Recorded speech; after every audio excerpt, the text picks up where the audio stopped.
Press your button there. Sorry.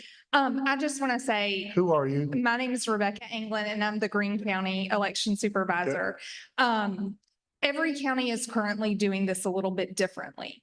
So we're doing the sticker method. We're doing the chain of custody when it comes in, the paper method. We're asking the voter when they drop it off. I despise the United States Postal Service. I have told voters, do not use that. Use it as a last resort because we are not getting the ballots back. I'm dealing with Congress right now. I have taken up this cause for 159 counties. They are emailing me every issue.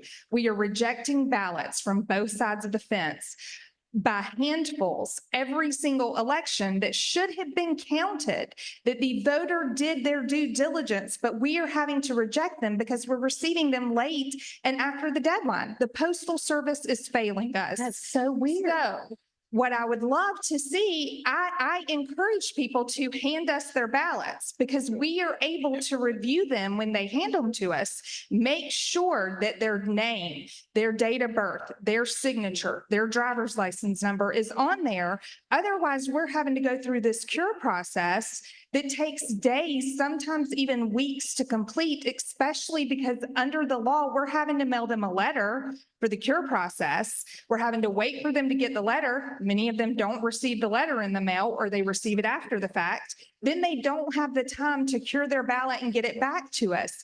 It is a sad, sad thing that we are dealing with. But this is the reality of it. And this is what us as professionals are seeing every day. If somebody walks in with their husband and wife's ballot and I review it and I take it from them, I shouldn't have to question that any further. In fact, my election attorney has told me I cannot not accept their ballot. My election attorney has told me that. So we're faced with, it's like we can't win for losing here. And I'm all for the camera on the Dropbox. We have one in our office that runs 24/7 on the Dropbox, but it does not meet the 2-year retention that this is saying. But why should that be any different than any other election evidence? The camera?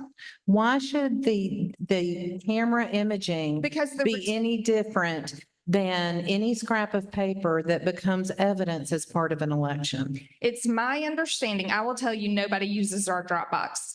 For the past 3 elections that we have had in Greene County, not one single person has dropped their ballot in that Dropbox. They have handed it to my clerk that is at the counter.